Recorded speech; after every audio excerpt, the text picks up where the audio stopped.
अगर आप भी चाहते हैं हमारे चैनल के ऑडियो वीडियो सबसे पहले आप तक पहुंचे, तो चैनल को सब्सक्राइब जरूर करें। म्यूजिक डीजे पादी कमर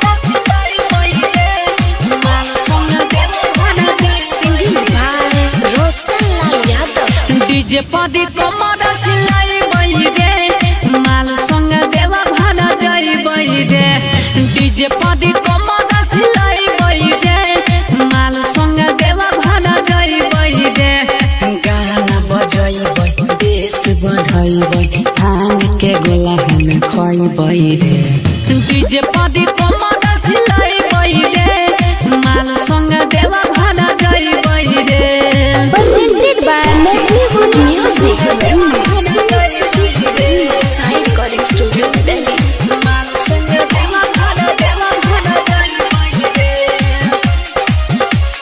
मैथली फाइल के गाना बजैबै, कन्हवा पे कांवर हम उठैबै।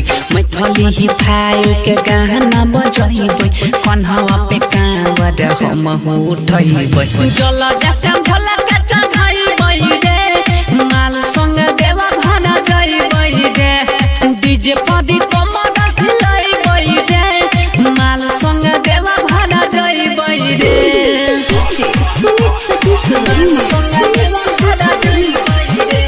Sai Recording Studio, Delhi। Presented by Good Music। सूरज भेलै भोला के दीवाना, रौशन झुमी झुमी गाबै छै गाना। गुड्डू भोला के भेलै दीवाना, रौशन झुमी झुमी गाबै छै गाना। रमेश सनी के बोलाइबै रे, माल संग देवा भाना जाइबै रे। डीजे पादी कमर खिलाइबै रे, माल संग देवा भाना जाइबै रे। Sai Recording Studio, Delhi। Music DJ पादी कमर खिलाइबै रे, माल संग देवा भाना जाइबै। रोशन लाल यादव। डीजे पादी कमर खिलाइबै रे, माल संग देवा भाना जाइबै रे। डीजे पादी कमर खिलाइबै रे, माल संग देवा भाना जाइबै रे। गाना बजैबै, बेस बढ़ाइबै, भांग के गोला हम खाइबै रे। डीजे पादी कमर खिलाइबै रे, माल संग देवा भाना जाइबै रे। Presented by Good Music,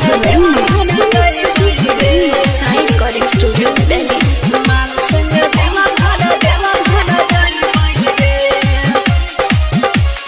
Maithili file के गाना बजैबै, कन्हवा पे कांवर हम उठैबै। मैथली फाइल के गाना बजैबै, कन्हवा पे कांवर हम उठैबै। जल जाता भोला के चढ़ाइबै रे, माल संग देवा भाना जाइबै रे। डीजे पादी कमर खिलाइबै रे, माल संग देवा भाना जाइबै रे।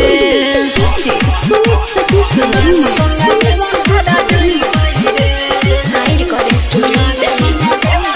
Presented by Good Music। सूरज भेलै भोला के दीवाना, रौशन झुमी झुमी गाबै छै गाना। गुड्डू भोला के भेलै दीवाना, रौशन झुमी झुमी गाबै छै गाना। रमेश सनी के बोलाइबै रे, माल संग देवा भाना जाइबै रे। डीजे पादी कमर खिलाइबै रे, माल संग देवा भाना जाइबै रे। Sai Recording Studio, Delhi। Music